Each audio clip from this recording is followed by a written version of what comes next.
कहानी पूस की रात। मुंशी प्रेमचंद। हल्कू ने आकर स्त्री से कहा, सहना आया है, लाओ जो रुपए रखे हैं उसे दे दूं, किसी तरह गला छूटे।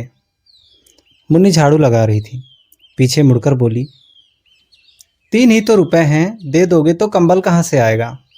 माघ पूस की रात में हार में कैसे कटेगी। उससे कह दो फसल पर दे देंगे, अभी नहीं। हल्कू एक क्षण अनिश्चित दशा में खड़ा रहा। पूस सिर पर आ गया। कंबल के बिना हार में रात को वह किसी तरह नहीं जा सकता, मगर सहना मानेगा नहीं, घुड़कियां जमाएगा, गालियां देगा।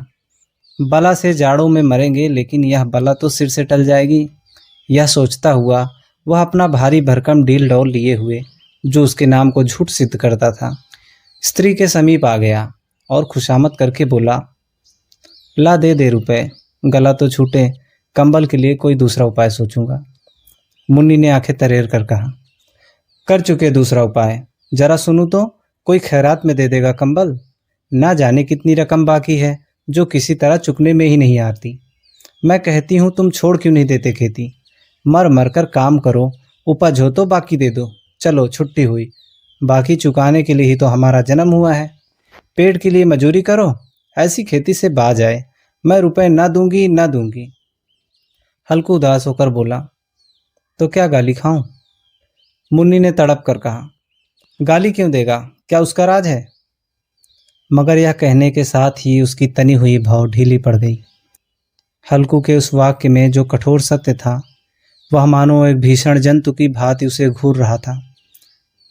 उसने जाकर आले से रुपए निकाले और हल्कू के हाथ पर रख दिया। फिर बोली, तुम छोड़ दो अब से खेती, मजूरी में सुक्की एक रोटी तो खाने को मिलेगी, किसी की धौंस तो ना रहेगी। अच्छी खेती है, मजूरी करके लाओ, वह भी उसी में झोंक दो, उस पर धौंस। हल्कू ने रुपए लिए और इस तरह बाहर चला मानो अपना हृदय निकाल कर देने जा रहा हो। उसने मजूरी से एक एक पैसा काट कर 3 रुपए कंबल के लिए जमा किए थे। वह आज निकले जा रहे थे। एक एक पग के साथ उसका मस्तक अपनी दीनता के भार से दबा जा रहा था।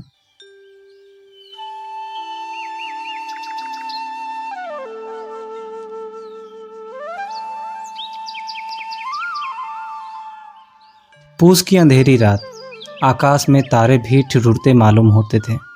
हल्कू अपने खेत के किनारे ऊख के पत्तों की एक छतरी के नीचे बांस के खटोले पर अपनी पुरानी गाढ़े की चादर ओढ़े कांप रहा था। खाट के नीचे उसका संगी कुत्ता जबरा पेट में मुंह डाले सर्दी में कूं कूं कर रहा था। 2 में से एक को भी नींद न आती थी।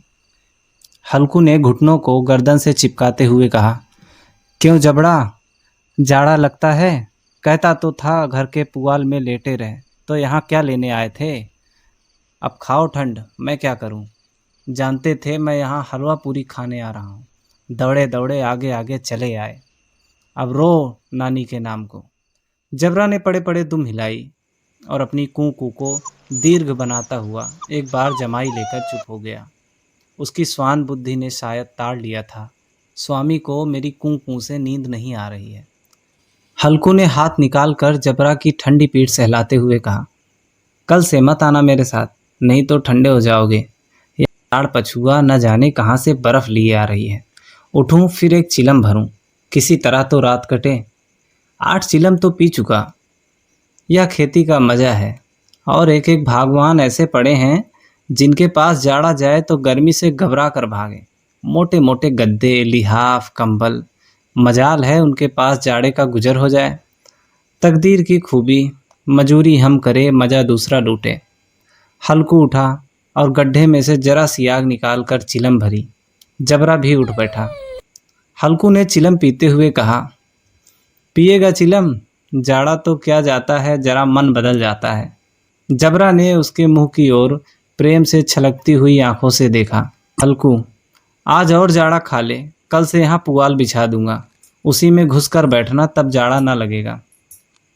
जबरा ने अपने पंजे उसके घुटनों पर रख दिए और उसके मुंह के पास अपना मुंह ले गया। हल्कू को उसकी गर्म सांस लगी। चिलम पीकर हल्कू फिर लेटा, निश्चय करके लेटा, चाहे कुछ भी हो, अब की बार सो जाऊंगा। पर एक ही क्षण में उसके हृदय में कंपन होने लगा। कभी इस करवट लेटता, कभी उस करवट, पर जाड़ा किसी पिशाच की भांति उसकी छाती को दबाए हुए था। जब किसी तरह रहा न गया तो उसने जबरा को धीरे से उठाया, उसके सिर को थपथपाकर उसे अपनी गोद में सुला लिया। कुत्ते की देह से न जाने कैसी दुर्गंध आ रही थी, पर वह उसे अपनी गोद में चिपटाए हुए ऐसे सुख का अनुभव कर रहा था जो इधर महीनों से उसे ना मिला था। जबरा शायद यह समझ रहा था स्वर्ग यही है, और हल्कू की पवित्र आत्मा में तो उस कुत्ते के प्रति घृणा की गंध तक न थी। अपने किसी अभिन्न मित्र या भाई को भी वह इतनी तत्परता से गले लगाता? वह अपनी दीनता से आहत न था जिसने आज उसे इस दशा में पहुंचा दिया। नहीं, इस अनोखी मैत्री ने जैसे उसकी आत्मा के द्वार खोल दिए। उनका एक एक अणु प्रकाश से चमक रहा था। सहसा जबरा ने किसी जानवर की आहट पाई। इस विशेष आत्मीयता से उसे एक स्फूर्ति पैदा कर दी थी जो हवा के ठंडे झोंकों को तुच्छ समझती थी। वह झपट कर उठा, छपरी के बाहर आकर भौंकने लगा। हल्कू ने कई बार उसे चुमकार कर बुलाया, पर वह उसके पास न आया। हार में चारों तरफ दौड़ दौड़कर भौंकता रहा। एक क्षण के लिए आ भी जाता तो फिर तुरंत ही दौड़ता। कर्तव्य उसके हृदय में अरमान की भांति ही उछल रहा था।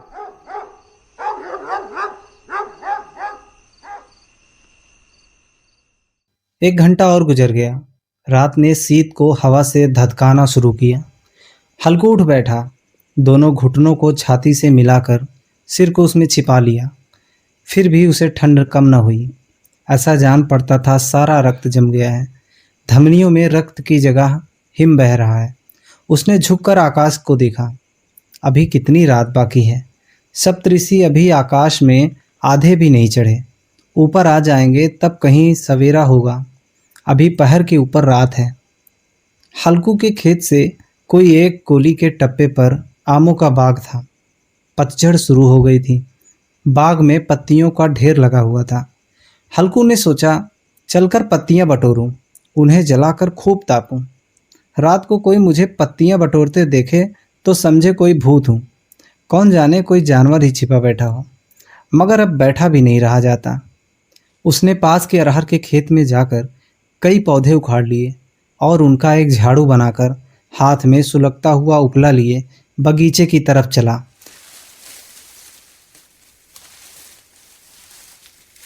जबरा ने उसे आते देखा तो पास आया और दुम हिलाने लगा। हल्कू ने कहा, अब तो नहीं रहा जाता जबरू, चलो बगीचे में पत्तियां बटोर कर तापें। ताप लेंगे तो फिर आकर सोएंगे, अभी तो बहुत रात है। जबरा ने कूं कूं कर कर सहमति प्रकट की और आगे आगे बगीचे की ओर चला। बगीचे में खूब अंधेरा छाया हुआ था। अंधकार में निर्दय पवन पत्तियों को कुचलता हुआ चला जा रहा था। वृक्षों से ओस की बूंदें टप टप नीचे टपक रही थी। एकाएक झोंका मेहंदी के फूलों की खुशबू लिए आया। हल्कू ने कहा, कैसी अच्छी महक आई जबरू, तुम्हारी नाक में भी तो सुगंध आ रही है। जबरा को कहीं जमीन पर एक हड्डी पड़ी मिल गई थी। वह उसे चिचोड़ रहा था। हल्कू ने आग जमीन पर रखी और पत्तियां बटोरने लगा।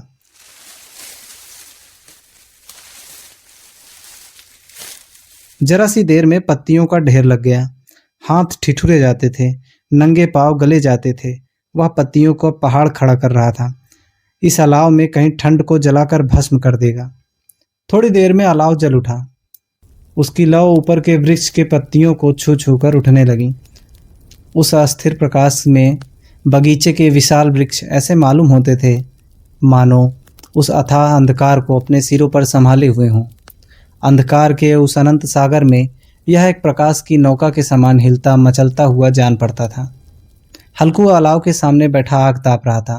क्षण में उसने दोहर उतार कर बगल में दबा ली, दोनों पांव फैला लिए मानो ठंड को ललकार रहा हो। तेरे जी में जो आए सो कर। ठंड की असीम शक्ति पर विजय पाकर वह विजय गर्व को हृदय में छिपा न सकता था। उसने जबरा से कहा, क्यों जबरा, अब ठंड नहीं लग रही? जबरा ने कूं कूं करके मानो कहा, अब क्या ठंड लगती ही रहेगी? पहले से यह उपाय न सूझा, नहीं तो इतनी ठंड क्यों खाते? जबरा ने पूछ हिलाई। अच्छा आओ इस अलाव को कूद कर पार करें, देखें कौन निकल जाता है। अगर जल गए बच्चा तो मैं दवा ना करूंगा। जबरा ने उस अग्निराशि को कातर नेत्रों से देखा। मुन्नी से कल कह ना देना, नहीं तो लड़ाई करेगी। यह कहता हुआ वह उछला, अलाव के उस पार साफ निकल गया। पैंटों में जरा लपट लगी, पर वह कोई बात न थी। जबरा आग के इर्द गिर्द घूमकर उसके पास आ गया। हल्कू ने कहा, चलो चलो, यह सही नहीं, ऊपर से कूद कर आओ। फिर वह कूदा, अलाव के इस पार आ गया। पत्तियां जल चुकी थीं। बगीचे में फिर से अंधेरा छा गया था। राख के नीचे कुछ कुछ आग बाकी थी, जो हवा का झोंका आ जाने पर जरा जाग उठती थी, पर एक क्षण में फिर आंखें बंद कर लेती थी। हल्कू ने फिर चादर ओढ़ ली और गर्म राख के पास बैठा हुआ एक गीत गुनगुनाने लगा। उसके बदन में गर्मी आई, पर ज्यों-ज्यों शीत बढ़ती जाती उसे आलस से दबा देता था। जबरा जोर से भौंककर खेत की ओर भागा। हल्कू को वैसा मालूम हुआ कि जानवरों का एक झुंड खेत में आया है। शायद नीलगायों का झुंड था। उनके कूदने दौड़ने की आवाजें साफ कानों में आ रही थी। फिर ऐसा मालूम हुआ कि खेत चर रही हैं। उनके चरने की आवाज चर चर सुनाई देने लगी। उसने दिल में कहा, नहीं, जबरा के होते हुए कोई जानवर खेत में नहीं आ सकता। नोच ही डाले, मुझे भ्रम हो रहा है। कहाँ, अब तो कुछ सुनाई नहीं देता। मुझे भी कैसा धोखा हुआ। उसने जोर से आवाज लगाई, जबरा, जबरा। जबरा भौंकता रहा, उसके पास न आया। खेत चरे जाने की फिर आहट मिली। अब वह अपने को धोखा न दे सका। उसे अपनी जगह से हिलना जहर लग रहा था। कैसा दंदाया हुआ था। इस जाड़े पाले में खेत में जाना, जानवरों के पीछे दौड़ना असह्य जान पड़ता। वह अपनी जगह से न हिला। उसने जोर से आवाज लगाई, ली हो, ली हो, ली हो। जबरा फिर भौंक उठा। जानवर खेत चर रहे थे, फसल तैयार है। कैसी अच्छी खेती थी, पर ये दुष्ट जानवर उसका सर्वनाश किए डालते हैं। हल्कू पक्का इरादा करके उठा। 2-3 कदम चला, पर एकाएक हवा का ठंडा, ऐसा चुभने वाला, बिच्छू के डंक समान सा झोंका लगा कि वह फिर बुझते हुए अलाव के पास आ बैठा और राख को कुरेद कर अपनी ठंडी देह को गरमाने लगा। जबरा गला फाड़े डालता था। नीलगाय खेत का सफाया कर रही थी और हल्कू गर्म राख के पास शांत बैठा हुआ था। अकर्मण्य नेता की रस्सियों की भांति उसे चारों तरफ से जकड़ रखा था। उसी राख के पास गर्म जमीन पर वह चादर ओढ़कर सो गया।